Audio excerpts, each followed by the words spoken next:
Hi friends, எல்லோரும் எப்படி இருக்கீங்க? இன்றைக்கி ஒரு சூப்பரான ரெசிபி பார்த்துடலாமா? அதனால் ஈஸியாக பேச்சுலர்ஸ் கூட இந்த ரெசிபியை ட்ரை பண்ணலாம். அவ்வளோ ஈஸியான ரெசிபி. குக்கரில் எப்படி சிக்கன் பிரியாணி ஈஸியாக பண்ணலாம், நல்லா டேஸ்டியாக பண்ணலாங்கிறத பற்றி பார்க்கலாமா?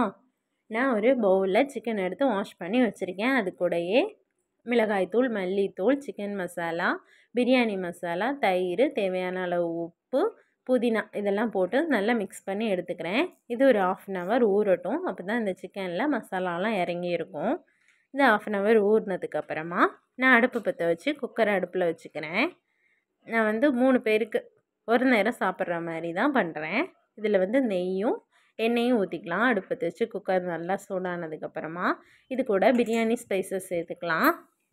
நான் பட்டை, கிராம்பு, ஏலக்காய், பிரியாணி இலை, அன்னாசிப்பூ இதெல்லாம் போட்டிருக்கேன். இது கூடயே கட் பண்ணி வச்சுருக்க பெரிய வெங்காயம், அது கூட ஒரு பெரிய சைஸ் தக்காளியில் பகுதி தக்காளி சேர்த்துக்கிறேன். பச்சை மிளகா இதெல்லாம் போட்டு நல்லா வதங்கணும். இது ரொம்ப ப்ரௌன் கலரில் ஆகணும்லாம் இல்லை, ஒரு கண்ணாடி பதத்துக்கு வெந்தால் போதும். இதெல்லாம் நல்லா வெந்ததுக்கப்புறமா இல்லை இஞ்சி பூண்டு பேஸ்ட்டும் போட்டு நல்லா பச்சை வாசனை போனோன்னே நம்ம மேக்னேட் பண்ணி வச்சுருக்க சிக்கனையும் இதில் சேர்த்துக்கலாம். சிக்கன் தண்ணியெல்லாம் விட வேணாம், ஸ்லோவில் அடுப்பை வச்சுட்டு நல்லா குக் பண்ணி எடுத்தோன்னாலே சிக்கனில் இருந்தே தண்ணி விட்டு நல்லா வெந்து வரும். அதே மாதிரி நம்ம குக்கரில் பிரியாணி பண்ணும்போது சிக்கனை ரொம்ப வேக வச்சிடக்கூடாது. ஏன்னா திருப்பி நம்ம அரிசி வேக வச்சு விசில் போடும்போது ரொம்ப சிக்கன் குழஞ்சி போயிடும். அதனால் ஒரு பகுதி அளவு வேக வச்சா போதும். நான் தண்ணியே ஊற்றலை, அதிலேருந்து பாருங்கள் நல்லா தண்ணி விட்டு வந்திருக்கும். இந்த ஸ்டேஜில் நான் அரிசியை வாஷ் பண்ணி வச்சுருக்கேன். நான் சாப்பாட்டு அரிசியில் தான் இன்றைக்கி பிரியாணி பண்ண போகிறேன். இதுவும் நம்ம சீரக சம்பா அரிசி, பிரியாணி அரிசியிலலாம் வைக்கிறத விட சாப்பாட்டு அரிசியில் ரொம்பவும் டேஸ்ட்டாக இருக்கும். கண்டிப்பாக ட்ரை பண்ணி பாருங்கள். இப்போ அரிசியை வாஷ் பண்ணி வச்சுருக்கேன்ல, அதை இதில் போட்டு நல்லா மிக்ஸ் பண்ணி எடுத்துக்கலாம்.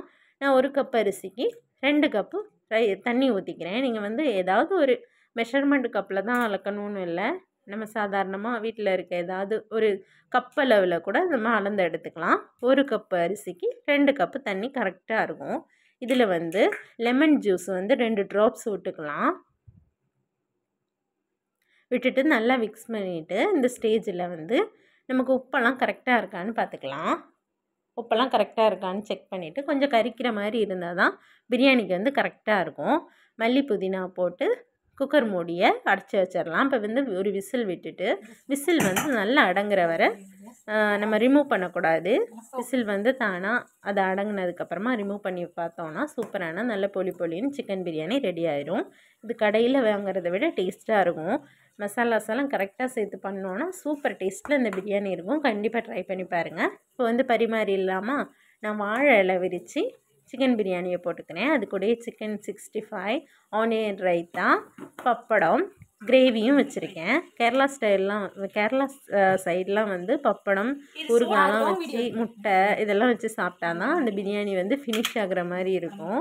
நான் இன்றைக்கி முட்டை ஊறுகாலாம் பண்ணலை. உங்களுக்கு இந்த ரெசிபி பிடிச்சிருந்தா கண்டிப்பாக ட்ரை பண்ணி பாருங்கள்.